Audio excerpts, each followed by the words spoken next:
ಶಶಿವರ್ಣಂ ಚತುರ್ಭುಜಂ ಪ್ರಸನ್ನವದನಂ ಧ್ಯಾಯೇತ್ ಸರ್ವವಿಘ್ನೋಪಶಾಂತಯೇ. ಗುರು ಬ್ರಹ್ಮ ಗುರುರ್ವಿಷ್ಣು ಗುರುದೇವೋ ಮಹೇಶ್ವರಃ. ಗುರು ಸಾಕ್ಷಾತ್ ಪರಂ ಬ್ರಹ್ಮ ತಸ್ಮೈ ಶ್ರೀ ಗುರುವೇ ನಮಃ. ಕೃಷ್ಣಂ ನಾರಾಯಣಂ ವಂದೇ ಕೃಷ್ಣಂ ವಂದೇ ವ್ರಜಪ್ರಿಯಂ ವ್ರಜಪ್ರಿಯಂ ಕೃಷ್ಣಂ ದ್ವೈಪಾಯನಂ ವಂದೇ ಕೃಷ್ಣಂ ವಂದೇ ಪೃಥಾಸುತಂ.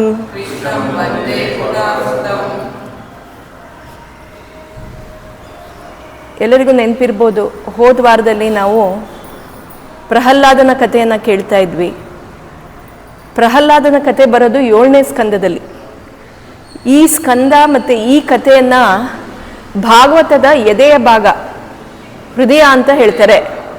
ಹೃದಯ ಅಂತ ಹೇಳ್ತಾರೆ ಯಾಕಂದರೆ ಇದರಲ್ಲಿ ಬರೋದು ಪರಮಾತ್ಮನ ಒಂದು ಅತಿ ಅಮೋಘವಾದ ಅವತಾರ. ಆ ಅವತಾರ ನಾವು ತಿಳ್ಕೋಬೇಕು ಅಂದರೆ ಪುಣ್ಯ ಮಾಡಿರಬೇಕು, ಇಲ್ಲಾಂದರೆ ಅದು ಸಿಗಲ್ಲ ಅಂತೆ. ಆ ಅವತಾರದ ಬಗ್ಗೆ ನಾವಿಲ್ಲಿ ಕೇಳ್ತಾ ಇರೋದು, ನರಸಿಂಹನ ಅವತಾರ ನಾವು ತಿಳ್ಕೊತಾ ಇದ್ದೀವಿ. ಹೋದ ವಾರದಲ್ಲಿ ನಾವು ಏನು ಕೇಳಿದ್ವಿ ಅಂದರೆ, ಪ್ರಹ್ಲಾದ ತಂದೆ ಎಷ್ಟೇ ಹೇಳಿದ್ರೂ ಅವನು ಹರಿಯನ್ನೇ ಸ್ಮರಣೆ ಮಾಡ್ತಾ ಇದ್ದ. ತಂದೆ ಕೇಳ್ತಾನಂತೆ, ನಿನಗೆ ಯಾರು ಇದನ್ನೆಲ್ಲ ಹೇಳ್ಕೊಟ್ಟಿರೋದು? ಶುಕ್ರಾಚಾರ್ಯ ಅವರ ಆಶ್ರಮಕ್ಕೆ ಕಳಿಸಿದ್ರು ವಿದ್ಯಾ ಕಲಿಯೋದಕ್ಕೆ. ಅಲ್ಲಿ ಸ್ಟ್ರಿಕ್ಟಾಗಿ ಹೇಳಿದ್ರಂತೆ, ನೀವು ಏನೇ ಹೇಳ್ಕೊಟ್ರು ಬರೀ ಧರ್ಮ ಹೇಳ್ಕೊಡಿ, ಅರ್ಥ ಹೇಳ್ಕೊಡಿ, ಕಾಮ ಹೇಳ್ಕೊಡಿ, ಆದರೆ ಭಗವಂತನ ಬಗ್ಗೆ ಏನೂ ಹೇಳ್ಕೊಡ್ಬೇಡಿ, ಎಲ್ಲ ಹೇಳ್ಕೊಡ್ಬೇಕಿರೋದು ನನ್ನ ಬಗ್ಗೆ ಮಾತ್ರ ಅಂತ ಹೇಳಿರ್ತಾರೆ. ಅದನ್ನೆಲ್ಲ ಕೇಳಿಸ್ಕೊಂಡು ಇವ್ರಿಗೆ ಸರಿ, ಇವರು ಅದನ್ನೇ ಉಪದೇಶ ಮಾಡಿದ್ರಂತೆ ಆ ಮಗುಗೂ. ಬರೀ ಇವನು ನಮ್ಮ ಜಗತ್ತನ್ನು ಆಳ್ತಾ ಇರೋದು ಹಿರಣ್ಯಕಶಿಪು ಅಂತೆಲ್ಲ ಉಪದೇಶ ಕೊಟ್ರಂತೆ. ಆದರೂ ಆ ಮಗುಗೆ ನಾರಾಯಣನ ಬಗ್ಗೆನೇ ಧ್ಯಾನ ಇತ್ತು. ಹಿರಣ್ಯಕಶಿಪು ಕೇಳ್ತಾರಂತೆ, ನಿಮ್ಗೆ ಹೇಗೆ ನಾರಾಯಣನ ಬಗ್ಗೆ ಧ್ಯಾನ ಬಂತು? ಯಾರು ನಿನಗೆ ಇದನ್ನು ಹೇಳ್ಕೊಟ್ಟಿದ್ದು ಅಂತ. ಇದು ಹಿನ್ನೆಲೆ ನಾನು ಹೇಳಿದೆ. ನಾರದ ಮುನಿಗಳು ಕಯಾದು ಹಿರಣ್ಯಕಶಿಪಿನ ಹೆಂಡತಿನ ಕರ್ಕೊಂಡೋಗಿ ಅಲ್ಲಿ ಅವರು ಉಪದೇಶ ಕೊಟ್ಟಿದ್ದು. ಕಯಾದು ನಾರಾಯಣನ ಕಥೆ ಕೇಳೋ ಸಮಯಕ್ಕೆ ಮಲಗಿದ್ಲಂತೆ, ಆದರೆ ಹೊಟ್ಟೆಲಿದ್ದಿದ್ದ ಶಿಶು ಆ ಕಥೆ ಎಲ್ಲ ಕೇಳಿ ನಾರಾಯಣನ ಮಹಿಮೆಯನ್ನು ತಿಳ್ಕೊಂಡು ಅದನ್ನೇ ಧ್ಯಾನ ಮಾಡ್ತಾ ಇದ್ದಿದ್ದು. ಹಿರಣ್ಯಕಶಿಪು ಮಗುಗೆ ಹೇಳ್ತಾನಂತೆ, ಅವನಿಗೆಲ್ಲ ರೀತಿಯ ತೊಂದರೆ ಕೊಡ್ತಾರೆ, ಸಾಯಿಸೋಕ್ಕೆ ಏನಾಗತ್ತೆ ಅದೆಲ್ಲ ರೀತಿಯ ತೊಂದರೆ ಕೊಡ್ತಾರೆ, ಆದರೂ ಮಗು ಸಾಯಲ್ಲ. ತುಂಬ ಸಿಟ್ಟು ಬಂದು ಮಗುನ ಕರೆದ್ಬಿಟ್ಟು, ನಾನು ಏನು ಹೇಳ್ತೀನಿ ಅದನ್ನು ನೀನು ಮಾಡ್ಬೇಕಿನ್ಮೇಲೆ ಅಂತ ಹೇಳ್ತಾನಂತೆ.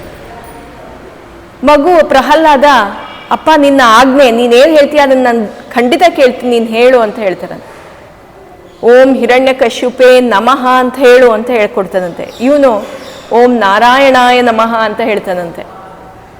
ನನ್ನ ವೈರ್ಯ ಹೆಸರು ನೀನು ಕೇಳ್ತೀಯಾ? ಯಾಕೆ ನನ್ನ ವೈರ್ಯ ಹೆಸರು ನೀನು ಹೇಳ್ತಾ ಇರೋದು? ಅವನ ಹೆಸರನ್ನೇ ನೀನು ಕೇಳಿದ್ಯಾ ಯಾಕೆ ಅಂತ ಕೇಳ್ತಾನಂತೆ. ಆಗ ಆ ಮಗು ತಂದೆಗೆ ಉಪದೇಶ ಕೊಡುತ್ತಂತೆ. ನವವಿಧ ಭಕ್ತಿಯ ಬಗ್ಗೆ ಅಲ್ಲಿ ಉಲ್ಲೇಖ ಆಗಿದೆ. ನವವಿಧ ಭಕ್ತಿ ಅಂತ ಹೇಳ್ತಾರೆ. ನಾವು ದೇವರನ್ನ ನಮಸ್ಕಾರ ಮಾಡ್ಬೇಕಂದ್ರೆ ನವವಿಧ ಭಕ್ತಿ ಇದೆಯಂತೆ. ಆ ನವವಿಧ ಭಕ್ತಿ ನೀವೆಲ್ಲಾದ್ರೂ ಕೇಳಿ. ಅದಕ್ಕೇನೆ ತುಂಬ ಜನ ಸಾಯಿಬಾಬಾ ದೇವಸ್ಥಾನಕ್ಕೆ ಹೋದರೆ 9 ಪ್ರದಕ್ಷಿಣೆ ಹಾಕ್ತಾರೆ, ಯಾಕಂದರೆ 9 ನಾಣ್ಯಗಳು ಕೊಟ್ಟಿದ್ರು ಅಂತ. ಪಿಕ್ಚರ್ ನೋಡಿದ್ರೆ ನಿಮ್ಗೆ ಗೊತ್ತಿರ್ಬೋದು, ಇಲ್ಲ ಆ ಕತೆ ಓದಿದ್ರೆ ಗೊತ್ತಿರುತ್ತೆ. ಸಾಯಿಬಾಬಾ 9 ನಾಣ್ಯ ಲಕ್ಷ್ಮೀಬಾಯಿಗೆ ಲಕ್ಷ್ಮೀಬಾಯಿ ಅಂತ ಇರ್ತಾರೆ, ಅವ್ರಿಗೆ ಕೊಟ್ಟಿರ್ತಾರೆ. ಆ ನಾಣ್ಯ ಏನು ಅಂದರೆ 9 ವಿಧದ ಭಕ್ತಿಯ ಸೂಚನೆ. ಆ 9 ವಿಧ ಭಕ್ತಿ ನೀನು ಮಾಡಬೇಕು ಅಪ್ಪ, ನೀನು ಈ ಥರ ಮಾಡಬೇಡ ಅಂತ ಆ ಮಗು ಅಪ್ಪನಿಗೆ ಹೇಳ್ತಾನಂತೆ. ಏನದು 9 ವಿಧಿ ಭಕ್ತಿ ಅಂತ ಅದರಲ್ಲಿ ಕ್ಲಿಯರಾಗಿ ಹೇಳಿದ್ದಾರೆ. ಏನಂದರೆ ಫಸ್ಟು ಅವ್ರು ಹೇಳೋದೇನೆಂದರೆ, ನಾವು ಇದನ್ನು ಪಾಲಿಸ್ಬೇಕು. ಶ್ರವಣಂ ಕೀರ್ತನಂ ಇದೆಲ್ಲ ಬರುತ್ತೆ. ನಾನು ಹೇಳ್ತೀನಿ, ಒಂದೊಂದು ಹೇಳ್ತೀನಿ. ಶ್ರವಣಂ ಅಂದರೆ ಸದಾ ನಮ್ಮ ಕಿವಿಯಲ್ಲಿ ದೇವರ ಹೆಸರು, ದೇವರ ಕಥೆಗಳು, ದೇವರ ಲೀಲೆಗಳು ಇದನ್ನು ಕೇಳಿಸ್ಕೋಬೇಕಂತೆ. ಅಟ್ಲೀಸ್ಟ್ ಈಗಿನ ನಮ್ಮ ಜನಜೀವನದ ವ್ಯವಹಾರದಲ್ಲಿ ನಮ್ಗದು ಕೇಳಿಸ್ಕೊಳಕ್ಕಾಗಲ್ಲ. ಅಟ್ಲೀಸ್ಟ್ ಅರ್ಧ ಗಂಟೆ ಆದರೂ ಶ್ರವಣ ಯಜ್ಞ ಅಂತ ಹೇಳ್ತಾರೆ. ಅದಕ್ಕೆ ಶ್ರವಣ ಯಜ್ಞ ಅಂತೆ. ಅದು ಒಂದು ಯಜ್ಞ ಮಾಡಿರ್ತಾರ ಅಂತೆ. ಪ್ರತಿ ದಿವಸ 1 ಗಂಟೆ ಆದರೂ ದೇವರ ಕಥೆಯನ್ನು ಕೇಳಬೇಕು. 1 ಗಂಟೆ ಆಗಲಿಲ್ಲ, ಅಟ್ಲೀಸ್ಟ್ ಅರ್ಧ ಗಂಟೆ ಆದರೂ ಕೇಳಿಸ್ಕೋಬೇಕು ಅಂತ ಹೇಳ್ತಾರೆ. ಶ್ರವಣಂ. ಕೀರ್ತನಂ ಅಂದರೆ ನಿಮ್ಗೆ ಗೊತ್ತು, ದೇವರ ಬಗ್ಗೆ ಹಾಡೋದು. ಅವನ ಲೀಲೆಯನ್ನು ಹೇಳೋದು. ಇದಕ್ಕೆ ನಮಗೆ ಎಕ್ಸಾಂಪಲ್ ಅಂದರೆ ನಾರದ ಮುನಿಗಳು ಒಂದು ಎಕ್ಸಾಂಪಲ್. ಅವ್ರು ಯಾವಾಗಲೂ ನಾರದ ಅಂದಿದ ತಕ್ಷಣ ನಮ್ಮ ಕಿವಿಗೆ ಏನು ಬರುತ್ತೆ, ಇಲ್ಲ ನಮ್ಮ ತಲೆಗೆ ಏನು ಬರುತ್ತೆ, ನಾರಾಯಣ ನಾರಾಯಣ ಅಂತ. ಯಾವಾಗಲೂ ಅವ್ರು ನಾರಾಯಣ ನಾರಾಯಣ ಅಂತ ಹೇಳೋದು. ಇದು ಯಾಕೆ ಅಂದರೆ ಅವರು ಯಾವಾಗಲೂ ಕೀರ್ತನೆ ಹಾಡೋದು, ನಾರಾಯಣನ ಬಗ್ಗೆ ಕೀರ್ತನೆ. ಹಾಗೆ ಮುಂದಕ್ಕೆ ಬಂದರೆ ನಮಗೆ ಸ್ಮರಣಂ, ಪ್ರತಿ ನಿಮಿಷನೂ ಅವನದೇ ಧ್ಯಾನದಲ್ಲಿರಬೇಕು. ನಾವು ಪ್ರತಿ ಕ್ಷಣನೂ ನಾವು ಅವನ ಬಗ್ಗೆನೇ ನೆನೆಸ್ಕೋಬೇಕು. ಇದಕ್ಕೆ ಉದಾಹರಣೆ ಪ್ರಹ್ಲಾದ ಪ್ರತಿ ನಿಮಿಷಕ್ಕೂ ನಾರಾಯಣ ನಾರಾಯಣ ಅಂತಲೇ ನೆನೆಸ್ಕೋತಾ ಇದ್ದಿದ್ದು. ಮತ್ತೆ ಬರೋದು ಪಾದ ಸೇವನ. ನೀವು ಮಲಗಿರೋ ನಾರಾಯಣನ ನೋಡಿದ್ರೆ, ಆದಿಶೇಷನ ಮೇಲೆ ಮಲಗಿರೋ ನಾರಾಯಣನ ಪಾದದ ಹತ್ರ ಯಾರು ಕೂತಿರ್ತಾರೆ? ಲಕ್ಷ್ಮಿ ಏನು ಮಾಡ್ತಾ ಇರೋದು? ಪಾದ ಸೇವನ ಮಾಡ್ತಾ ಇರೋದು. ಅವಳು ಮಾಡೋದು ಪಾದ ಸೇವನ. ಅವಳು ಏನು ಧನ್ಯಳೋ ಲಕುಮಿ ಅಂತ ಹಾಡಿದೆ, ಅದರಲ್ಲಿ ಏನು ಹೇಳ್ತಾರೆ? ಅವಳು ಸದಾ ನಾರಾಯಣನ ಪಾದ ಸೇವನೆಯಲ್ಲೇ ಅವಳು ಮುಳುಗಿದ್ಲು. ಅವಳು ಎಷ್ಟು ಪವರ್ಫುಲ್, ಲಕ್ಷ್ಮಿ ಎಷ್ಟು ಪವರ್ಫುಲ್. ಲಕ್ಷ್ಮಿ ಇಲ್ಲ ಅಂದರೆ ನಾವೆಲ್ಲ ಬಾಳಕ್ಕೆ ಆಗಲ್ಲ. ಅಂಥ ಲಕ್ಷ್ಮಿ ಕೂಡ ನಾರಾಯಣನ ಪಾದ ಸೇವನೆಯಲ್ಲೇ ಅವಳನ್ನು ತೊಡಗಿಸ್ಕೊಂಡಿದ್ಲು. ಹಾಗೆ ಮುಂದಕ್ಕೆ ಹೋದರೆ ನಾವು ಅರ್ಚನಂ ಅಂದರೆ ಪೂಜೆ ಮಾಡೋದು. ನಾವೇನು ಪ್ರತಿ ದಿವಸ ನಾವು ದೇವರನ್ನ ಪೂಜೆ ಒಂದು ರಿಚುವಲಿಸ್ಟಿಕ್ ಆಗಿ ಮಾಡ್ತೀವಿ. ಅಂದರೆ ರಿಚುವಲಿಸ್ಟಿಕ್ ಅಂದರೆ ಒಂದು ಕರ್ಮಬದ್ಧವಾಗಿ ಹಿಂಗೆ ಮಾಡಬೇಕು. ಎಲ್ಲರೂ ಹೇಳ್ತಾರೆ ಷೋಡಶೋಪಚಾರ ಪೂಜೆ ಅಂದರೆ 16 ವಿಧಿಯ ಪೂಜೆ, ಇಲ್ಲ ಪಂಚೋಪಚಾರ ಪೂಜೆ. ಷೋಡಶೋಪಚಾರ ಮಾಡಕ್ಕೆ ಬರಲ್ಲ ಅಂದರೆ ಪಂಚೋಪಚಾರ ಪೂಜೆ ಮಾಡಿ ಅಂತ. ಪಂಚೋಪಚಾರ ಅಂದರೆ ಏನಿಲ್ಲ, ಅದು ಸಿಂಪಲ್, ಬರೀ ಅರ್ಶಿನ ಕುಂಕುಮ ಮತ್ತೇನಿದೆ ಅದೆಲ್ಲ ನೈವೇದ್ಯ ಧೂಪ ದೀಪ ಅಷ್ಟು ಮಾಡಿದ್ರೆ ಮುಗೀತು. ಷೋಡಶೋಪಚಾರ ಅಂದರೆ ಆಗಮನ ಆಚಮನ ಧ್ಯಾನ ಇವೆಲ್ಲ ಮಾಡ್ತೀವಿ. ಅದರಲ್ಲಿ ನಿಮ್ಗೆ ಗೊತ್ತಿರ್ಬೋದು ಅದು. ಸೊ ಇದನ್ನ ನಾವೇನು ಹೇಳ್ತೀವಿ? ಅರ್ಚನಂ. ಹಾಗೆ ನೋಡಿದ್ರೆ ವಂದನಂ ಅಂದರೆ ಏನು? Any idea? ನಮಸ್ಕಾರ ಮಾಡೋದು ಅಂದರೆ ನಾವು ಬರೀ ಅವನನ್ನು ನೆನೆಯೋದಲ್ಲ. ಪ್ರತಿ ಕ್ಷಣ ನಾವೇನೇ ಕೆಲಸ ಮಾಡ್ತಾ ಇದ್ರು ನಿನ್ನಿಂದ ಈ ಕೆಲಸ ಆಗ್ತಾ ಇದೆ ಅಂತ ನಾವು ಅವನನ್ನ ಸ್ಮರಣಿಸ್ಕೋಬೇಕು, ಅವನಿಗೆ ವಂದನೆ ಕೊಡಬೇಕು. ಪ್ರತಿ ದಿವಸ ನಾವು ಎದ್ದಿದ ತಕ್ಷಣ, ಪ್ರತಿ ದಿವಸ ಬೆಳಗ್ಗೆ ಎದ್ದಾಗ ಭಗವಂತ ನನ್ನನ್ನು ಎಬ್ಸಿದೆಯಾ ಅಂತ ನಮಸ್ಕಾರ ಮಾಡಬೇಕು. ನಿನ್ನ ಕಾರ್ಯ ಮಾಡೋದಕ್ಕೆ ನಾನು ತಯಾರಿದ್ದೀನಿ ಅಂತ ಹೇಳಬೇಕು.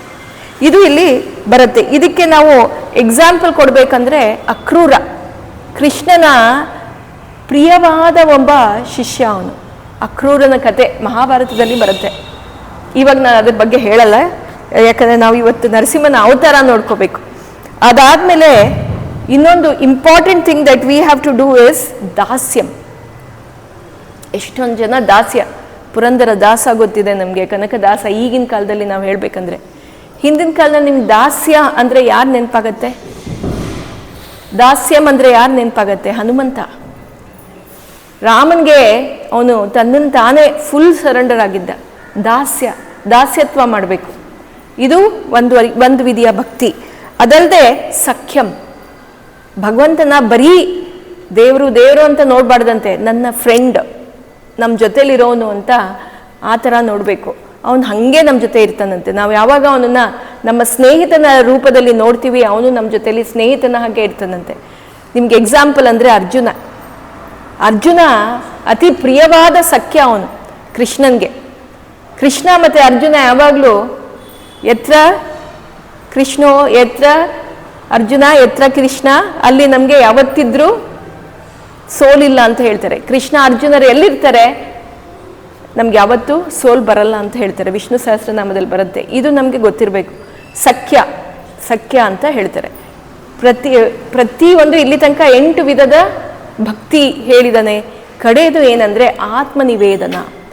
ನಮ್ಮ ಆತ್ಮನೇ ಅವನಿಗೆ ಸಮರ್ಪಣೆ ಮಾಡಬೇಕಂತೆ. ನಮ್ಮನ್ನು ನಾವೇ ಅವನಿಗೆ ಅರ್ಪಣೆ ಮಾಡಿದಾಗ ನಮಗೆ ಅವನೇ ರಕ್ಷಣೆ ಮಾಡ್ತಾನಂತೆ. ಈ ಕಾರ್ಯನ ಇಲ್ಲಿ ಪ್ರಹ್ಲಾದ ಮಾಡಿದ್ದ. ಯಾವಾಗ ಅವನಿಗೆ ಎಲ್ಲ ರೀತಿಯ ತೊಂದರೆ ಹಿರಣ್ಯಕಶಿಪು ಕೊಟ್ಟ ಸಾಯಿಸಕ್ಕೆ, ಬೆಟ್ಟದ ಮೇಲಿಂದ ತಳ್ಳೋದು, ಎಲಿಫೆಂಟ್ಸ್ ಆನೆಗಳ ಕಾಲು ಕೆಳಗಡೆ ಹಾಕಿದ್ದು, ಅದೆಲ್ಲ ಮಾಡಿದಾಗಲೂ ಅವನ ಆತ್ಮ ಭಗವಂತನಲ್ಲೇ ತಲ್ಲೀನನಾಗಿತ್ತು. ಆವಾಗ ಅವನೇ ಬಂದು ಅವನನ್ನು ರಕ್ಷಣೆ ಮಾಡಿದು. ಇದನ್ನೆಲ್ಲ ಹಿರಣ್ಯಕಶಿಪಿಗೆ ಹೇಳ್ತಾರಂತೆ ಪ್ರಹ್ಲಾದ. ಅಪ್ಪ, ಈ ರೀತಿ ನವವಿಧ ಭಕ್ತಿ ಇದೆ, ಈ ಭಕ್ತಿಯ ಯಾವುದಾದ್ರೂ ಒಂದು ರೂಪವನ್ನು ನೀನು ಸ್ವೀಕರಿಸಿ ಅವನನ್ನು ಧ್ಯಾನ ಮಾಡು ಅಂತ ಹೇಳ್ತಾನಂತೆ. ಈಗ ಹಿರಣ್ಯಕಶಿಪಿಗೆ ಎಲ್ಲಿದ್ದ ಸಿಟ್ಟು ಬಂತು, ನನ್ನ ಮಗು ಏನು ಹೇಳಿದ್ರು ಕೇಳಿಸ್ಕೊತಾ ಇಲ್ಲ, ಏನು ನೀನು ಹೇಳ್ತಾ ಇದೀಯಾ, ಈ ಜಗತ್ತೆಲ್ಲ ನಡೀತಾ ಇರೋದು ನನ್ನಿಂದ, ಅದು ನಿಂಗೆ ಗೊತ್ತಿರಲಿ ಅಂತ ಹೇಳ್ತಾನಂತೆ. ಮಗು ಹೇಳತ್ತಂತೆ, ಹೌದು ಅಪ್ಪ, ಈ ಜಗತ್ ನಡೀತಾ ಇರೋದು ನಿನ್ನಿಂದ ಆಗಿದ್ರೆ ನನ್ನ ಪ್ರಶ್ನೆಗೆ ಉತ್ತರ ಕೊಡು, ಕೇಳು ನೀನು ಅಂತ.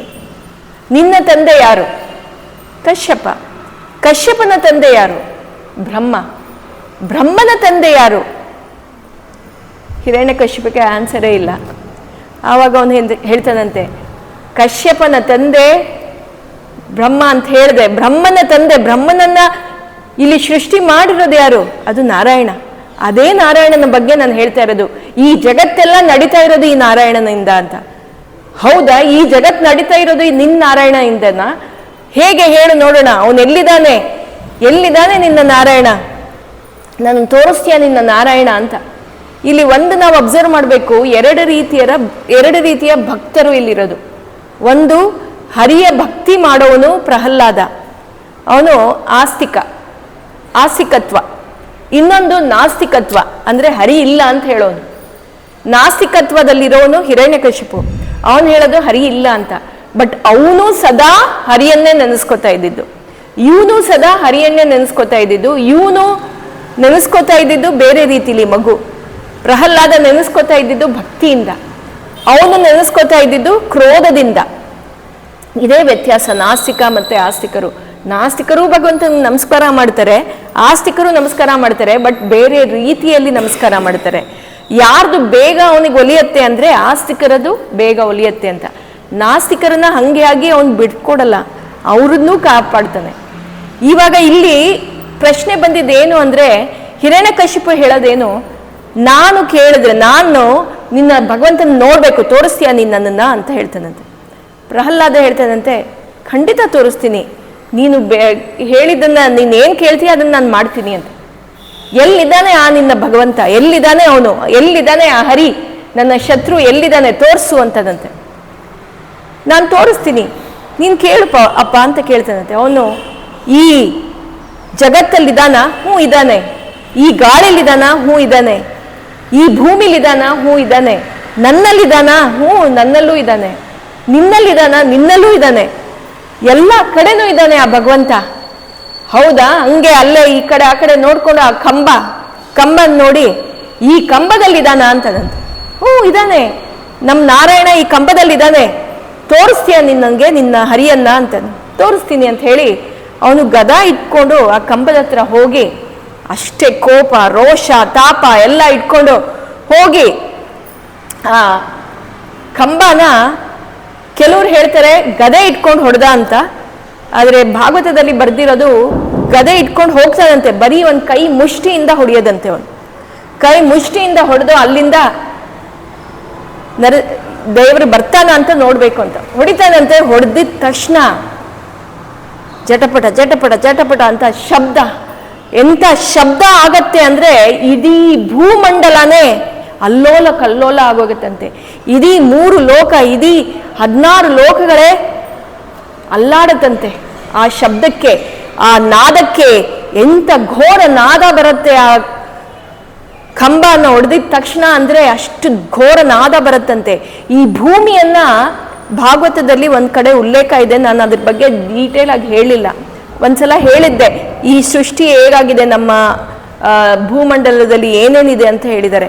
ಆ ವರ್ಣನೆಯಲ್ಲಿ ಒಂದು ಕಡೆ ಏನು ಉಲ್ಲೇಖ ಆಗತ್ತೆ ಅಂದರೆ, ಈ ಭೂಮಿಯನ್ನ 8 ಆನೆಗಳು ಇಟ್ಕೊಂಡಿದೆಯಂತೆ, ಅದರ ಸೊಂಡ್ಲಿಂದ ಇಟ್ಕೊಂಡಿದೆಯಂತೆ ಈ ಭೂಮಿಯನ್ನ. ನಮ್ಮ ಈ ಭೂಮಂಡಲ ಏನಿದೆ, ಈ ಅರ್ಥನ 8 ಆನೆಗಳು ಇಟ್ಕೊಂಡಿದೆಯಂತೆ. ಆ 8 ಆನೆಗಳು ಆ ಗರ್ಜನೆಗೆ ತಡಿಯಕ್ಕಾಗ್ಲಿಲ್ವಂತೆ. ಅದಕ್ಕೆ ಆ ಭಾರ, ಭೂಮಿಯ ಭಾರ ತಡಿಯಕ್ಕಾಗದೆ ಅದು ಕೂಡ ಅಲ್ಲೋಲ ಕಲ್ಲೋಲ, ಭೂಮಿ ಕೂಡ ಅಲ್ಲೋಲ ಕಲ್ಲೋಲ ಆಯ್ತಂತೆ. ಈ ಶಬ್ದ ಬರ್ತಾ ಇದ್ದಂಗೆ ಆ ದೊಡ್ಡ ಕಂಬದಿಂದ ಅಗ್ನಿ ಜ್ವಾಲೆ ಉಂಟಾಯ್ತಂತೆ. ಅಗ್ನಿ ಜ್ವಾಲೆ ಅಂದ್ರೆ ನಿಮ್ಗೆ ಗೊತ್ತು, ಒಂದು ವಾಲ್ಕೆನೋ ಆದಾಗ ನಾವು ನೋಡ್ತೀವಲ್ಲ ಹೇಗೆ ಅಗ್ನಿ ಮೇಲೆ ಕೀಡಿಗಳು ಹಾರ್ತಾ ಇರುತ್ತೆ, ಆ ರೀತಿ ಅಗ್ನಿ ಜ್ವಾಲೆ ಬಂತಂತೆ. ಆ ಅಗ್ನಿ ಜ್ವಾಲೆ ಬಂದು ಸಣ್ಣದೊಂದು ದೀಪ ಅಲಂಕಾರ ಬಂತಂತೆ. ಆ ದೀಪ ಬಂದಿದ ತಕ್ಷಣ ಅಲ್ಲಿಂದ ಒಂದು ಆಕಾರ ಹೊರಗಡೆ ಬರೋಕ್ಕೆ ಶುರು ಆಯಿತು. ಆ ಆಕಾರ ಇನ್ನೇನಿಲ್ಲ, ನಮ್ಮ ನರಸಿಂಹನ ಅವತಾರ. ನಾನು ಈ ವರ್ಣನೆ ಕೊಡ್ತೀನಿ, ನಿಮ್ಗಾದರೆ ಕಣ್ಮುಚ್ಕೊಂಡು ಕೇಳಿಸ್ಕೊಡಿ, ಇಲ್ಲ ಹಾಗೆ ಕೇಳಿಸ್ಕೊಡಿ. ನಿಮ್ಮ ಕಣ್ಣು ಮುಂದೆ ನರಸಿಂಹ ಬರಬೇಕು, ಅದೇ ನನ್ನ ಉದ್ದೇಶ. ಫಸ್ಟು ಆ ದೀಪ ಬರುತ್ತಂತೆ, ದೀಪ ಬಂದಿದ್ದ ಕೂಡಲೇ 2 ಪಾದಗಳು ಹೊರಗಡೆ ಬರ್ತಂತೆ. ಆ ಪಾದಗಳು ಹೇಗಿತ್ತು ಅಂದರೆ ಅದ್ರ ಪಾದದಲ್ಲಿ ಚಿಹ್ನೆಗಳಿತ್ತು. ಯಾವ ಚಿಹ್ನೆ? ಶಂಖ, ಚಕ್ರ, ಗದ, ಈ ಎಲ್ಲ ಚಿಹ್ನೆ ಅಲ್ಲಿತ್ತಂತೆ. ಆ ಪಾದದ ಮೇಲ್ಗಡೆ ಇದ್ದಿದ್ದು ಗೆಜ್ಜೆ. ಆ ಗೆಜ್ಜೆ ನಾದ ಹೆಂಗಿತ್ತು, ಅವನು ಹೊರಗಡೆ ಬರ್ತಾ ಇದ್ದಿದ್ದು, ಫಸ್ಟ್ ಅವನ ಪಾದ ಇಟ್ಟಿದ ತಕ್ಷಣ ಆ ಗೆಜ್ಜೆ ನಾದ ಜೋರಾಗಿತ್ತಂತೆ. ಆ ಗೆಜ್ಜೆ ನಾದದ ಮೇಲೆ ಇದ್ದಿದ್ದು ಅವನ ತೊಡೆಗಳು. ಆ ತೊಡೆಗಳು ಎಷ್ಟು ದೊಡ್ಡ ಆನೆಯ, ಐರಾವತ ಆನೆ, ಸಮುದ್ರ ಮಂಥನ ಮಾಡಿದಾಗ ಬಂದಿದ್ದು ಐರಾವತ ಆನೆ. ಆ ಆನೆಯ ಸೊಂಡಿಲಷ್ಟು ಗಾತ್ರದಷ್ಟು ದೊಡ್ಡ ತೊಡೆಗಳು. ಆ ತೊಡೆಯ ಮೇಲೆ ಇದ್ದಿದ್ದು ಡಾಬು. ಆ ಡಾಬು ಚಿನ್ನದ ಡಾಬು, ಅದಕ್ಕೆಲ್ಲ ಮಣಿಕಿಂಕಿಣಿಗಳು ಇತ್ತಂತೆ. ಆ ಮಣಿಕಿಂಕಿಣಿಗಳು ನಾದ ಮಾಡ್ತಾ ಇದ್ದಂತೆ, ಗೆಜ್ಜೆಯ ಸಪ್ಪಳ ಮಾಡ್ತಾ ಇತ್ತಂತೆ. ಆ ಮಣಿ ಕಿಂಕಿಣಿ ಏನು ಹಿಡ್ಕೊಂಡಿತ್ತು ಅಂದರೆ ರೇಷ್ಮೆಯ ಪಂಚೆ, ರೇಷ್ಮೆಯ ಕಚ್ಚೆ, ಏನು ಭಗವಂತ ಹುಟ್ಟಿದ್ದ ಆ ಪಟ್ಟೆ ಪೀತಾಂಬರವನ್ನು ಇಟ್ಕೊಂಡಿತ್ತಂತೆ ಆ ಡಾಬು. ಆ ಡಾಬಿನ ಮೇಲೆ ಇದ್ದಿದ್ದು ಒಂದು ನಾಭಿ. ಆ ನಾಭಿ ನೋಡ್ತಾ ಇದ್ರೆ ಹೇಗಿತ್ತು ಅಂದರೆ ಕಪ್ಪು ಕರಾಳವಾಗಿತ್ತಂತೆ. ನಾವು ಸೈಕ್ಲೋನ್ ಅಂತ ಅಂತೀವಲ್ಲ, ಕಪ್ಪು ಕರಾಳ, ಹೀಗೆ ಸೈಕ್ಲೋನ್, ಆ ಥರ ಆ ಹೊಟ್ಟೆಯ ಮೇಲೆ ಆ ಕರಾಳವಾದ ನಾಭಿ ಇತ್ತಂತೆ. ಆ ನಾಭಿಯ ಮೇಲೆ ಇದ್ದಿದ್ದು ಸುಂದರವಾದ ಸೊಂಟ. ಆ ಸೊಂಟದ ಮೇಲೆ ಇದ್ದಿದ್ದು ಅತಿ ದೊಡ್ಡ ಬೆಟ್ಟದಷ್ಟು ಗಾತ್ರದ ಎದೆ, ಚೆಸ್ಟ್. ಆ ಬೆಟ್ಟದಷ್ಟು ಗಾತ್ರದ ಎದೆಯ ಮೇಲೆ ಇದ್ದಿದ್ದು ಇಷ್ಟು ಸಣ್ಣ ಒಂದು ಕತ್ತು. ಆ ಕತ್ತಿನ ಮೇಲೆ ಬರೋ ಮುಂಚೆ ಕೈಗಳ ಬಗ್ಗೆ ಹೇಳ್ತಾರೆ. ಆ ಕೈ ಹೇಗಿತ್ತು ಅಂದರೆ ದೊಡ್ಡ ಪೌರುಷವಾದಂಥ ಕೈ. ಹೀಗೆ ಕೈ ಮೇಲೆ ಎತ್ಕೊಂಡು ಬಂತಂತೆ ಆ ಕೈ. ಆ ಕೈಯಲ್ಲಿ ಬೆರಳುಗಳೆಲ್ಲ ಬಿಟ್ಕೊಂಡು ಹೀಗೆ ಆ ಬೆರಳು ಕನೆಯಲ್ಲಿ ಇದ್ದಿದ್ದು ಶಾರ್ಪ್ ಆದ ಉಗುರುಗಳು, ತುಂಬ ಶಾರ್ಪ್ ಆದ ಉಗುರುಗಳು. ಅದನ್ನ ಹಿರಣ್ಯಕಶಿಪು ನೋಡಿದಾಗ ಅವನಿಗೆ ಅದು ಒಳ್ಳೆ ಶಾರ್ಪ್ ಆದ ಕತ್ತಿಗಳ ಥರ ಕಾಣಿಸ್ತಂತೆ ಅವನಿಗೆ. ಅದೇ ಈ ಪ್ರಹ್ಲಾದನಿಗೆ ಅದು ಒಳ್ಳೆ ವಜ್ರದ ಕಿಂಕಿಣಿಗಳ ಥರ ಕಾಣಿಸ್ತಂತೆ. ಪ್ರಹ್ಲಾದ ಭಕ್ತಿ ಭಾವದಿಂದ ನೋಡ್ತಾ ಇದ್ದಾನೆ, ವಜ್ರದ ಕಿಂಕಿಣಿ ಥರ ಕಾಣಿಸ್ತಂತೆ ಅವನಿಗೆ. ಹಾಗೆ ಮುಂದೆ ಅವನ ಮುಖದಲ್ಲಿ ನೋಡಿದಾಗ ಮುಖದಲ್ಲಿ ಅತಿಯಾದ ಅವನ ತುಟಿ ಎಲ್ಲ ಕೋಪದಿಂದ ಅದರ್ತಾ ಇತ್ತಂತೆ. ಕೋಪ ಬಂದಾಗ ಹೇಗೆ ಅದರುತ್ತೆ ಆ ರೀತಿ ಕೋಪದಿಂದ ಅದರ್ತಾ ಇತ್ತು ಅವನ ತುಟಿ. ಆ ತುಟಿಯ ಮೇಲೆ ಇದ್ದಿದ್ದು ಮೂಗು. ಆ ಮೂಗಿನ ಹೊಳ್ಳೆಗಳು ಹೇಗಿತ್ತು ಅಂದರೆ ಮೇರು ಪರ್ವತದ ಗುಹೆಗಳ ಥರ ಇತ್ತಂತೆ. ಮೇರು ಪರ್ವತದ ಗುಹೆಗಳಲ್ಲಿ ಹೇಗಿರುತ್ತೆ ಹಾಗೆ ಕಟ್ಟು ಕಾಡು, ಆ ಥರ ಮೇರು ಪರ್ವತದ ಗುಹೆ. ಆ ಕಾಡು ಅಂದರೆ ಅಲ್ಲಿದ್ದಿದ್ದು ಕೂದಲುಗಳೆಲ್ಲ ಹಾಗೆ ಕಾಣಿಸ್ತಿತ್ತಂತೆ. ಹಾಗೆ ಮೇಲೆ ಇದ್ದಿದ್ದು ಕೆಂಪಾದ ಕಣ್ಣು. ಆ ಕೆಂಪು ಕಣ್ಣಿಂದ ಬೆಂಕಿಯ ಕಿಡಿಗಳು ಮೇಲ್ ಹಾರ್ತಾ ಇತ್ತಂತೆ. ಬೆಂಕಿಯ ಕಿಡಿಗಳು ಮೇಲ್ ಹಾರಿ ತಲೆ ಮೇಲೆ ಮುಕುಟ ಅಂದರೆ ಅವನು ಒಳ್ಳೆ ಕಿರೀಟ ಧರಿಸಿದ್ನಂತೆ. ಆ ಕಿರೀಟಿಯ ಪವರ್, ಕಿರೀಟ ಛಳಛಳ ಹೊಳಿತಾ ಇತ್ತಂತೆ. ಅದಲ್ಲದೆ ಅವನ ಗಡ್ಡ, ನರಸಿಂಹನ ಗಡ್ಡ ಹೇಗಿತ್ತು ಅಂದರೆ ಎಲ್ಲ ಗೋಲ್ಡನ್ ಕಲರ್ ಕೂದಲು, ಚಿನ್ನದ ಕೂದಲು. ಅವನು ತಲೆ ಅಲ್ಲಾಡಿಸ್ತಾ ಇದ್ದಂತೆ ಕೋಪದಿಂದ. ಅವನು ಅಲ್ಲಾಡಿಸೋ ಪೌರುಷಕ್ಕೆ ಇಡೀ ಭೂಮಿನೇ ತೊಟ್ಲಿನ ಥರ ಅಲ್ಲಾಡ್ತಾ ಇತ್ತಂತೆ. ಈ ರೀತಿ ನರಸಿಂಹನ ಅವತಾರದ ಸೃಷ್ಟಿ ಆಯಿತು. ಇಲ್ಲಿ ಅವತಾರದ ಸೃಷ್ಟಿ ಆಯಿತು. ಇದು ನಿಮ್ಮ ಕಣ್ಮುಂದೆ ಬಂದಿರಬೇಕೀಗ.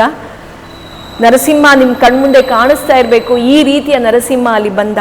ಅವನು ಬಂದು ಅವನಿಗೆ ಅತಿಯಾದ ಕೋಪ ಇತ್ತು, ಉದ್ವೇಗ ಇತ್ತು. ಎಲ್ಲಿ ಏನಾಗತ್ತೆ ಅಂತ ಈಗ ಈ ಕೋಪದಲ್ಲಿ ಬಂದು ನಿಂತ್ಕೊಂಡ ಅಲ್ಲಿ ನರಸಿಂಹ. ಇಲ್ಲಿ ನರಸಿಂಹ ಏನು ಮಾಡಿರೋದು ಅಂದರೆ ಇಬ್ಬರ ಬೇಡಿಕೆಯನ್ನು ಪೂರೈಕೆ ಮಾಡಿದ್ದಾನೆ. ಒಂದು ನಾಸ್ತಿಕನ ಬೇಡಿಕೆ. ನಾಸ್ತಿಕ ಕೇಳಿದ್ದೇನು, ಹರಿ ಇದಾನ ತೋರಿಸು ಅಂತ. ಅವನ ಬೇಡಿಕೆನೂ ಪೂರ್ತಿ ಮಾಡಿದ್ದಾನೆ. ಆಸ್ತಿಕನ ಬೇಡಿಕೆ, ಆಸ್ತಿಕ ಏನಿದ್ದಾನೆ ಹೇಳಿದ್ದು, ಇಲ್ಲಿದ್ದಾನೆ ಅಂತ ಹೇಳ್ದ ನಾರಾಯಣ. ಅಲ್ಲಿ ಅವನ ಮುಂದೆ ಬಂದು ಅಲ್ಲಿಂದ ಕೋಪದಲ್ಲಿ ಬಂದು ಹಿರಣ್ಯಕಶಿಪನ್ನ ಹಿಡ್ಕೊಳ್ತಾನಂತೆ. ಹೇಗೆ ಇಟ್ಕೊಂಡ ಅಂದರೆ ಒಂದು ಹದ್ದು ಮೇಲ್ ಹಾರ್ತಾ ಹೋಗ್ತಾ ಇರುತ್ತಲ್ಲ, ಅದು ಅದರ ಆಹಾರನ ಹೇಗೆ ಎತ್ಕೊಳ್ಳುತ್ತೆ ಆ ರೀತಿ ನಾರಾಯಣ ಬಂದು, ಹರಿ ಬಂದು, ನರಸಿಂಹ ಬಂದು ಇವನನ್ನ ಹಾಗೆ ಎತ್ಕೊಂಡು ಹೋಗ್ತಾನಂತೆ. ಇವಾಗ ಇಲ್ಲಿ ನೀವು ನೆನ್ಪಿಟ್ಕೋಬೇಕು, ಹಿರಣ್ಯಕಶಿಪು ವರ ಕೇಳಿದ್ದೇನು ಬ್ರಹ್ಮನ ಹತ್ರ, ಎಲ್ಲಿ ನಾನು ಸಾಯ್ಬೇಕು, ಹೇಗೆ ಸಾಯ್ಬೇಕು, ಯಾರು ನನ್ನ ಕೊಲ್ಲಬೇಕು ಅಂತ ಕೇಳಿರ್ತಾನೆ. ಅದನ್ನೆಲ್ಲ ಇವಾಗ ನರಸಿಂಹ ನೆನ್ಪಿಟ್ಕೊಂಡು ಮಾಡಬೇಕು. ಅವನೇನು ಹೇಳೋದು ಅಂದರೆ, ನಾನು ಸಾಯ್ಬೇಕು ಅಂದರೆ ನನ್ನನ್ನು ಯಾವ ಮನುಷ್ಯನೂ ಸಾಯಿಸ್ಬಾರ್ದು. ಇಲ್ಲಿ ಹುಟ್ಟಿರೋದು ಯಾರು? ನರಸಿಂಹ. ಅಂದರೆ ಮುಖ ನರಸಿಂಹನ ಅವತಾರ, ಮುಖ ಸಿಂಹನ ಅವತಾರ, ಮೈ ನರನ ಅವತಾರ, ನರಸಿಂಹ ಬಂದಿದ್ದಲ್ಲಿ. ಅದಲ್ಲದೆ ಅವನು ಹೇಳಿದ್ದೇನು, ದಿವಸ ಆಗಿರಬಾರ್ದು, ರಾತ್ರಿ ಆಗಿರಬೇಕು. ಈ ಘಟನೆ ನಡೆದಿದ್ದು ಸಂಧ್ಯಾಕಾಲದಲ್ಲಿ ಅಂದರೆ ಸೂರ್ಯ ಮುಳುಗೋ ಹೊತ್ತಿನಲ್ಲಿ ಆಗಿರೋದು ಇದು. ಅದು ದಿವಸನೂ ಅಲ್ಲ, ರಾತ್ರಿನೂ ಅಲ್ಲ, ಅಂಥ ಸಮಯ. ಅವನು ಇನ್ನೊಂದು ಹೇಳಿದ್ದೇನೆಂದರೆ, ಮನುಷ್ಯ ನನಗೆ ಸಾಯಿಸೋದು ಒಂದು ವಜ್ರಾಯುಧ ಆಗಲಿ, ಯಾವುದೇ ಆಯುಧದಲ್ಲಿ ನನ್ನನ್ನು ಸಾಯಿಸಬಾರ್ದು ಅಂತ. ನರಸಿಂಹ ಬಂದಿರೋದು ಯಾವ ಆಯುಧನೂ ಎತ್ಕೊಂಡ್ಬಂದಿಲ್ಲ. ಆದರೆ ಇಲ್ಲಿ ಇನ್ನೊಂದು, ನಾವು ಆ ವರ್ಣನೆಯಲ್ಲಿ ನಾನು ಇನ್ನೊಂದು ಹೇಳೋದು ಮರ್ತೆ, ಏನಂದರೆ ಅವನಲ್ಲಿ ಇದ್ದಿದ್ದು ಸಹಸ್ರ ಬಾಹು, ಒಂದು ಕೈ ಅಲ್ಲ, ಸಹಸ್ರ ಬಾಹು ಇತ್ತಂತೆ.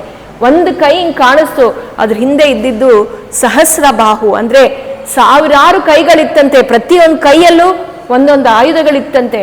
ಆದರೆ ಅವನು ಉಪಯೋಗಿಸಿದ ಅವನ ಮೇನ್ ಕೈ, ಆ ಕೈಯಲ್ಲಿ ಉಗುರು, ಅದನ್ನ ಹೇಳ್ತಾರೆ. ಈಗ ಇದನ್ನ ನೋಡಿ ಅವನೇನು ಮಾಡ್ದ, ನರಸಿಂಹನ ಕೈಯಿಂದ ಎತ್ಕೊಂಡು, ಹಿರಣ್ಯಕಶಿಪನ ಎತ್ಕೊಂಡು ಹೋಗಿ ಹೊಸ್ಲಿನ ಮೇಲೆ ಕೂತ್ಕೊಳ್ತಾನೆ. ಹೊಸ್ಲಿನ ಮೇಲೆ ಕೂತ್ಕೊಂಡು ಅವನೇನು ಹೇಳ್ತಾನೆ, ನಾನು ಭೂಮಿಯಲ್ಲೂ ಸಾಯ್ಬಾರ್ದು, ಆಕಾಶದಲ್ಲೂ ಸಾಯ್ಬಾರ್ದು, ನನ್ನ ಮನೆ ಒಳಗೂ ಸಾಯ್ಬಾರ್ದು, ಹೊರಗೂ ಸಾಯ್ಬಾರ್ದು. ಇದನ್ನ ನೆನ್ಪಿಟ್ಕೊಂಡು ಭಗವಂತ ನೋಡಿ ಆ ಕಂಡೀಷನ್ ಎಲ್ಲ ಅವನು ನೆನ್ಪಿಟ್ಕೋಬೇಕು. ಭಗವಂತ ಈ ಕಂಡೀಷನ್ನು ನೆನ್ಪಿಟ್ಕೋಬೇಕು. ಅವನಿಗೆ ಅಲ್ಲಿ ಕೋಪ ಬಂದಿದೆ, ಅದರಲ್ಲೂ ಅವನು ಇದನ್ನೆಲ್ಲ ನೆನ್ಪಿಟ್ಕೊಂಡೇ ಮಾಡಬೇಕು ಅವನ ಕಾರ್ಯನ. ಅದನ್ನೆಲ್ಲ ನೆನ್ಪಿಟ್ಕೊಂಡು ಅವನು ಹೊಸ್ತಿಲಿನ ಮೇಲೆ ಹೋಗಿ ಕೂತ್ಕೊಂಡು ಅವನನ್ನ ಕೆಳಗೂ ಮಲಗಿಸಲ್ಲ, ಮೇಲೂ ಇಟ್ಕೊಳ್ಳಲ್ಲ, ಅವನ ತೊಡೆ ಮೇಲೆ ಮಲಗಿಸ್ಕೋತಾನಂತೆ. ಎಂಥ ಪುಣ್ಯವಂತ ಹಿರಣ್ಯಕಶಿಪು. ಅವನ ತೊಡೆ ಮೇಲೆ ಮಲಗಿಸ್ಕೊಂಡು ಅವನ ಕೈಯಿನ ಬೆರಳುಗಳು, ಬೇರೆ ಬಾಹುಗಳೆಲ್ಲ ಹಿಂದೆ ಇತ್ತು, ಅವನ ಬೆರಳುಗಳಲ್ಲಿದ್ದ ಉಗುರಲ್ಲಿ ಅವನ ಹೊಟ್ಟೆಯನ್ನು ಸೀಳಿ ಅವನು ಒಳಗಡೆ ಇಂಟೆಸ್ಟೈನ್ಸ್ ಏನು ಹೇಳ್ತಾರೆ, ಕರುಳುಗಳು, ಆ ಕರುಳನ್ನೆಲ್ಲ ತೆಗಿತಾನಂತೆ. ಪ್ರಹ್ಲಾದ ಚಿಕ್ಕ ಮಗು ಅಲ್ಲೇ ನಿಂತ್ಕೊಂಡು ನೋಡ್ತಾ ಇದ್ದಾನೆ, ನಾರಾಯಣ ಏನು ಮಾಡ್ತಾ ಇದ್ದಾನೆ ನೋಡ್ತಾನಂತೆ. ಆ ಕರುಳನ್ನೆಲ್ಲ ಎತ್ತಿ ಆ ಕರುಳನ್ನ ಅವನ ತಲೆ ಮೇಲೆ, ಅವನ ಮೇಲೆ ಹಾಕೋತಾನಂತೆ ನರಸಿಂಹ. ಈ ರೀತಿ ಹಿರಣ್ಯಕಶಿಪುವಿನ ಅಂತ್ಯ ಆಗತ್ತೆ. ಹಿರಣ್ಯಕಶಿಪು ಅಂತ್ಯ ಆಯಿತು. ಈ ನರಸಿಂಹ ಅತಿ ಕ್ರೂರ ವೇಷದಲ್ಲಿದ್ದಾನೆ, ಕ್ರೋಧ ಅತಿಯಾಗಿದೆ ಅವನಿಗೆ. ಇದು ನಡೆಯುವಾಗ ದೇವತೆಗಳೆಲ್ಲ ಮೇಲಿಂದ ನೋಡಕ್ಕೆ ಕೆಳಗಡೆ ನೋಡ್ತಾ ಇದ್ದವ್ರು ಕೆಳಗಡೆ ಬಂದಿದ ಅಲ್ಲೇ ನಿಂತ್ಕೊಂಡ್ರಂತೆ. ಎಲ್ಲ ನಾರಾಯಣ ಈ ಅವತಾರ ನೋಡೋದಕ್ಕೆ ಅವರು ಕೆಳಗಡೆ ಬಂದ್ಬಿಟ್ರು. ರುದ್ರದೇವರು, ಎಲ್ಲ ದೇವತೆಗಳು, ಬ್ರಹ್ಮ, ನರಸಿಂಹ, ಬ್ರಹ್ಮ, ಲಕ್ಷ್ಮಿ ಎಲ್ಲರೂ ಅಲ್ಲಿ ಬಂದ್ರಂತೆ. ನಾರದರು ಎಲ್ಲ ಬಂದು ಅಲ್ಲಿ ನಿಂತಿದ್ರಂತೆ. ಎಲ್ಲರಿಗೂ ಭಯ ಆಗೋಯ್ತು. ನರಸಿಂಹನ ಕೋಪ ಕಮ್ಮಿ ಆಗ್ತಾ ಇಲ್ಲ. ನರಸಿಂಹನಿಗೆ ತುಂಬ ಕೋಪ ಬಂದ್ಬಿಟ್ಟಿದೆ. ಎಲ್ಲರೂ ಅಲ್ಲಿ ದೂರದಿಂದ, ಯಾರಿಗೂ ಹತ್ರ ಹೋಗೋಕ್ಕೆ ಭಯ. ಎಲ್ಲರೂ ಹೇಳ್ತಾರಂತೆ, ನರಸಿಂಹ ನಿನ್ನ ಕೋಪವನ್ನು ಕಮ್ಮಿ ಮಾಡ್ಕೋ ಅಂತ. ರುದ್ರದೇವರು ಹೇಳ್ತಾರಂತೆ, ಇವನನ್ನ ಇಂಥ ಹಿರಣ್ಯಕಶಿಪು ನಮಗೆಲ್ಲ ತೊಂದರೆ ಕೊಟ್ಟಿರೋಂಥ ಹಿರಣ್ಯಕಶಿಪನ ಸಂಹಾರ ಮಾಡಿದ್ಯಾ, ದಯವಿಟ್ಟು ನಿನ್ನ ಕೋಪ ಕಮ್ಮಿ ಆಗಲಿ, ನಿನ್ನ ತಾಪವನ್ನು ಕಮ್ಮಿ ಮಾಡ್ಕೊ ಅಂತ ಹೇಳ್ತಾರಂತೆ. ಯಾರೇ ಹೇಳಿದ್ರು ನರಸಿಂಹನಿಗೇನು ಇಂಪ್ಯಾಕ್ಟ್ ಆಗಲಿಲ್ಲ. ಲಕ್ಷ್ಮೀ ದೇವರ ಹತ್ರ ಹೋದ್ರಂತೆ. ಲಕ್ಷ್ಮೀ ದೇವರಿಗೆ ಹೇಳಿದ್ರಂತೆ, ನಿನ್ನ ಪತಿದೇವರ ಕೋಪ ಅತಿಯಾಗಿದೆ, ದಯವಿಟ್ಟು ಅವನಿಗೆ ತಣ್ಣಗಾಗಕ್ಕೆ ಹೇಳಿ ಅಂತ. ಅವಳು ಹೇಳ್ತಾಳಂತೆ, ನನ್ನ ಕೈಯಲ್ಲಿ ಆಗದೇ ಇಲ್ಲ ಏನು ಮಾಡೋದಕ್ಕೆ, ನಾನೇನು ಹೇಳೋಕ್ಕಾಗಲ್ಲ ಅಂತ. ನಾರದರಲ್ಲಿ ಇರ್ತಾರೆ, ನಾರದರು ಹೇಳ್ತಾರಂತೆ. ನಾರದರು ಹೇಳಿದ್ರು ಆಗಲ್ಲ ಅಂತ ಹೇಳಿ ನಾರದರು ಹೋಗ್ಬಿಟ್ಟು ಪ್ರಹ್ಲಾದನ್ಗೆ ಹೇಳ್ತಾರಂತೆ, ಪ್ರಹ್ಲಾದ ನಿನ್ನ ನಿಶ್ಚಲ ಭಕ್ತಿಯಿಂದ ಭಗವಂತ ಪ್ರಿಯನಾಗಿದ್ದಾನೆ, ನೀನು ಹೋಗ್ಬಿಟ್ಟು ಹೇಳು, ನೀನು ಹೇಳು, ಆವಾಗ ನಿನ್ನ ತಂದೆಯ ನಿನ್ನ ನಾರಾಯಣನ ಕೋಪ ಕಮ್ಮಿ ಆಗತ್ತೆ ಅಂತ. ಪ್ರಹ್ಲಾದ ಅಲ್ಲಿಂದ ಸ್ತುತಿ ಮಾಡ್ತಾನಂತೆ. ಸ್ತುತಿ ಮಾಡಿ ನಾರಾಯಣನಿಗೆ ನಿನ್ನ ಕೋಪ ಕಮ್ಮಿ ಆಗಲಿ ಅಂತ ಹೇಳ್ತಾನಂತೆ. ಇಷ್ಟೊತ್ತು ಅಷ್ಟು ಕೋಪದಲ್ಲಿದ್ದವನು ನರಸಿಂಹ, ಇಷ್ಟೊತ್ತು ಅಷ್ಟು ಉಗ್ರವಾಗಿದ್ದವನು, ಅದಕ್ಕೆ ಉಗ್ರಂ ವೀರ್ಯಂ ನಾರಸಿಂಹಂ ಅಂತ ಹೇಳೋದು.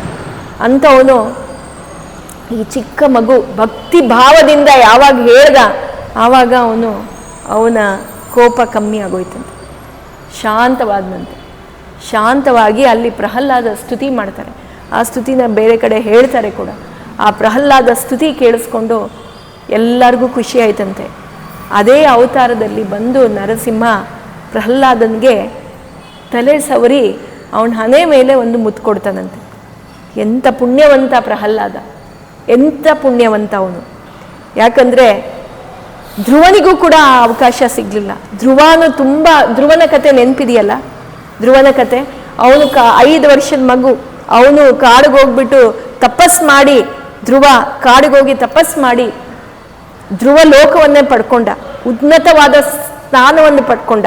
ಸುನೀತಿಯ ಮಗ ಸುರುಚಿ, ನಿನಗೆ ನನ್ನ ತಂದೆ ತೊಡೆ ಮೇಲೆ ಕೂತ್ಕೊಳ್ಳೋಕ್ಕಾಗೋದಿಲ್ಲ, ನಿನ್ಗೆ ಆ ಯೋಗ್ಯತೆ ಇಲ್ಲ ಅಂದಿದ ತಕ್ಷಣ ಅವನು ಕಾಡಿಗೆ ಹೋಗಿ ತಪಸ್ ಮಾಡಿ ಎಲ್ಲರಿಗಿಂತ ಅತಿ ಎತ್ತರವಾದ ಸ್ಥಾನವನ್ನು ಪಡ್ಕೊಂಡ ಧ್ರುವ. ಅವನಿಗಿಂತ ಅತಿಯಾದ ಪುಣ್ಯವಂತ ಪ್ರಹ್ಲಾದ ಬಂದು ಕೇಳ್ಕೊಂಡಂತೆ, ನೀನು ಶಾಂತನಾಗುವಂತ ಆ ವಿಷಯಕ್ಕೆ ನರಸಿಂಹ ಬಂದು ಅವನ ತಲೆಗೆ ಮುತ್ತಿಟ್ನಂತೆ, ಹಣೆಗೆ. ಇದ್ರ ಬಗ್ಗೆ ಏನು ಹೇಳಬೇಕು ಹೇಳಿ. ಅಂತಹ ಭಕ್ತಿ ಪ್ರಹ್ಲಾದನಿಗೆ. ಎಲ್ಲರಿಗೂ ಆಗ ಖುಷಿ ಆಯ್ತಂತೆ. ಪ್ರಹ್ಲಾದನ ಭಕ್ತಿಗೆ ದೇವರು ಮೆಚ್ಚಿ ಅವನ ಕೋಪ ತಾಪವಾಗಿದೆ, ತಣ್ಣಗಾಗಿದೆ ಅಂತ ಹೇಳಿ ಅಲ್ಲಿ ಎಲ್ಲರೂ ಹೊಗಳಿ ಹಾಡ್ತಾರಂತೆ ಪ್ರಹ್ಲಾದನಿಗೆ. ನರಸಿಂಹ ಕೇಳ್ತಾನಂತೆ, ನಿನ್ಗೇನು ವರ ಬೇಕು ಕೇಳ್ಕೊ ಅಂತ. ಪ್ರಹ್ಲಾದ ಹೇಳ್ತಾನಂತೆ, ನೋಡು, ನನ್ನ ತಂದೆ ನಾಸ್ತಿಕನಾದವನು, ಅವನಿಗೆ ಬುದ್ಧಿ ಇರಲಿಲ್ಲ. ಯಾವುದೋ ಒಂದು ಆವೇಶದಲ್ಲಿ ನಿನ್ನ ಶತ್ರು ಮಾಡ್ಕೊಂಡ್ಬಿಟ್ಟ, ಅವನಿಗೆ ಮೋಕ್ಷ ಕೊಡಬೇಕು ಅಂತ. ಅದಕ್ಕೆ ದೇವರು ಹೇಳ್ತಾರಂತೆ, ನೀನು ಹೆದರಬೇಡ, ಅವರು ಇನ್ಯಾರೂ ಅಲ್ಲ, ನನ್ನ ದ್ವಾರಪಾಲಕರು ಮಧುಕೈಟಭರು, ಅವ್ರಿಗಿದೆ ಮೋಕ್ಷದ ಕಾಲ, ಇದು ಮೋಕ್ಷನೇ ಸಿಗೋದು ಅವ್ರಿಗೆ, ನೀನು ಯೋಚನೆ ಮಾಡಬೇಡ ಅಂತಾರಂತೆ. ಆಮೇಲೆ ಪ್ರಹ್ಲಾದ ಹೇಳ್ತಾನಂತೆ, ನನ್ನ ತಲೆಮಾರು, ನನ್ನ ಜನ್ರೇಷನ್ಸ್ಗೆಲ್ಲ ನೀನು ಕಾಪಾಡಬೇಕು ಅಂತ, ಯಾವಾಗಲೂ ನಾನು ಕಾಪಾಡ್ತೀನಿ ಅಂತ ಹೇಳ್ತಾನಂತೆ. ಇಲ್ಲಿ ನಮಗೆ ನೆನಪಿರಬೇಕು ಈ ಕತೆ ಯಾಕೆ ಬಂತು ಅಂತ. ಯಾಕಂದರೆ ಪರೀಕ್ಷಿತ್ ರಾಜ ಶುಕಮುನಿಗಳಿಗೆ ಕೇಳಿದ್ದೇನೆಂದರೆ, ನೀನು ಎಲ್ಲ ಕಥೆಯನ್ನು ಹೇಳ್ತಾ ಇದೆಯಾ, ಎಲ್ಲದರಲ್ಲೂ ಅಸುರರನ್ನೇ ಕೊಲ್ಲೋದು, ಯಾಕೆ ಅಸುರನನ್ನು ಕೊಳ್ತಾನೆ ಅವನು ಅಂತ ಕೇಳಿದ್ದಕ್ಕೆ ಇವಾಗ ಈ ಕಥೆಯನ್ನು ಹೇಳಿದ್ದು ಯಾಕೆ ಅಂದರೆ, ಶುಕಮುನಿಗಳು ನೋಡು, ಅವನು ಅಸುರರಲ್ಲಿ ಚೆನ್ನಾಗಿ ಧರ್ಮದಲ್ಲಿ ಯಾರಿದ್ದಾರೆ ಅವ್ರನ್ನ ಬಂದು ಕಾಪಾಡ್ತಾನೆ ಅಂತ ಈ ಕಥೆ ಹೇಳಿರೋದು. ಅಂದರೆ ಪ್ರಹ್ಲಾದ ಅಸುರನಾದರೂ ಅವನ ಭಕ್ತಿಯಿಂದ ದೇವರನ್ನ ಒಲಿಸ್ಕೊಂಡ. ಅದಕ್ಕೆ ನಾವು ಹೇಳಬೇಕಿರೋದು ಏನಂದರೆ, ನಮ್ಮಲ್ಲೇ ಅಸುರನೂ ಇದ್ದಾನೆ, ನಮ್ಮಲ್ಲೇ ಧರ್ಮವಂತನೂ ಇದ್ದಾನೆ. ಅದರಲ್ಲಿ ನಾವು ಯಾವುದನ್ನು ನರ್ಚರ್ ಮಾಡ್ತೀವಿ, ಯಾವುದನ್ನು ನಾವು ಬೆಳೆಸ್ತೀವಿ, ಅದು ನಮ್ಮಲ್ಲಿ ಬೆಳೆಯುತ್ತೆ. ನಾವು ನಮ್ಮ ಅಸುರ ಶಕ್ತಿ, ಅಸುರ ಯೋಚನೆ, ಅಸುರ ಧ್ಯಾನದಲ್ಲೇ ನಾವಿದ್ದರೆ ಅದೇ ಮಾರ್ಗದಲ್ಲಿ ನಾವು ಹೋಗ್ತೀವಿ. ಯಾವಾಗ ನಾವು ಧರ್ಮ ಮಾರ್ಗವನ್ನು ಹಿಡಿತೀವಿ, ಆವಾಗ ನಮ್ಮಲ್ಲೇ ಆ ಧರ್ಮ ಉಂಟಾಗಿ ಭಗವಂತ ನಮ್ಮಲ್ಲಿ ಇರ್ತಾನೆ ಅಂತ.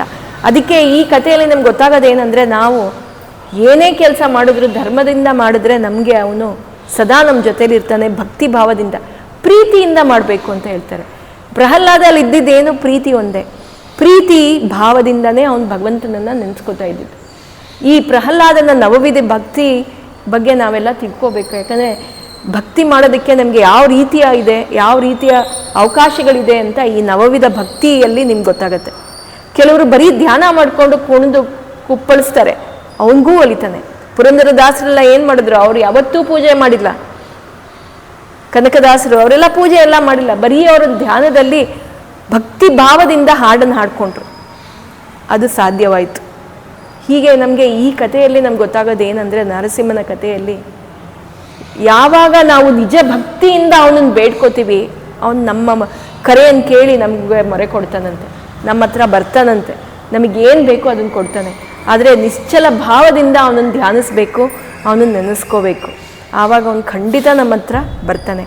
ಮತ್ತು ನರಸಿಂಹನ ಕರಾವಲಂಬಂ ಅಂತ ಶ್ಲೋಕ ಇದೆ, ಶಂಕರಾಚಾರ್ಯ ಅವರು ಹೇಳಿರೋದು. ಅದರಲ್ಲಿ ಏನು ಹೇಳ್ತಾರೆ ಅಂದರೆ, ಈ ಸಂಸಾರ ಬಂಧನದಿಂದ ನಮ್ಮನ್ನು ಬಿಡುಗಡೆ ಮಾಡು, ನಮ್ಮನ್ನು ಮುಂದಕ್ಕೆ ತೊಗೊಂಡು ಹೋಗು ಅಂತ ಕೇಳ್ಕೊಳ್ಳೋದು. ಅದನ್ನು ನಾವು ನಿಮ್ಗಾದರೆ ಕೇಳಿಸ್ಕೊಳ್ಳಿ, ದಿವಸ 4-5-6 ನಿಮಿಷ ಇದೆ ಅಷ್ಟೇ, ಅದನ್ನು ಕೇಳಿಸ್ಕೊಂಡ್ರೆ ಅವನು ಯಾವಾಗಲೂ ನಿಮ್ಮ ಒಟ್ಟಿಗೆ ಇರ್ತಾನೆ ಅಂತ ಹೇಳ್ತಾರೆ. ಇದನ್ನು 7ನೇ ಸ್ಕಂದದಲ್ಲಿ ಹೇಳ್ತಾರೆ. ಹಾಗೆ ಮುಂದೆ 7ನೇ ಸ್ಕಂದದಲ್ಲಿ, ಭಾಗವತದ 7ನೇ ಸ್ಕಂದ, ಇನ್ನೇನು ನಾವು 10ನೇ ಸ್ಕಂದ ಹತ್ರ ಬರ್ತಾ ಇದ್ದೀವಿ. ಅಲ್ಲಿ ಶುರುವಾಗತ್ತೆ ನಮ್ಮ ಕೃಷ್ಣನ ಲೀಲೆಗಳು, ಕೃಷ್ಣನ ಕಥೆಗಳು. ಹೀಗೆ ಹೇಳಿ ಮುಂದೆ ನಾವು ಮನುಷ್ಯರು 4 ವರ್ಣದಲ್ಲಿ ಹೇಗಿರಬೇಕು ಅನ್ನೋದೆಲ್ಲ ಡೀಟೇಲ್ ಆಗಿ ಎಕ್ಸ್ಪ್ಲನೇಷನ್ ಕೊಟ್ಟಿದ್ದಾರೆ. ಡೀಟೇಲ್ ಆಗಿ ನಾರದರು ಉಪದೇಶ ಕೊಡ್ತಾರೆ. ಇದನ್ನೆಲ್ಲ ಕೊಟ್ಬಿಟ್ಟು ಮುಂದಕ್ಕೆ ಬರೋದು ನಮಗೆ 8ನೇ ಸ್ಕಂದ.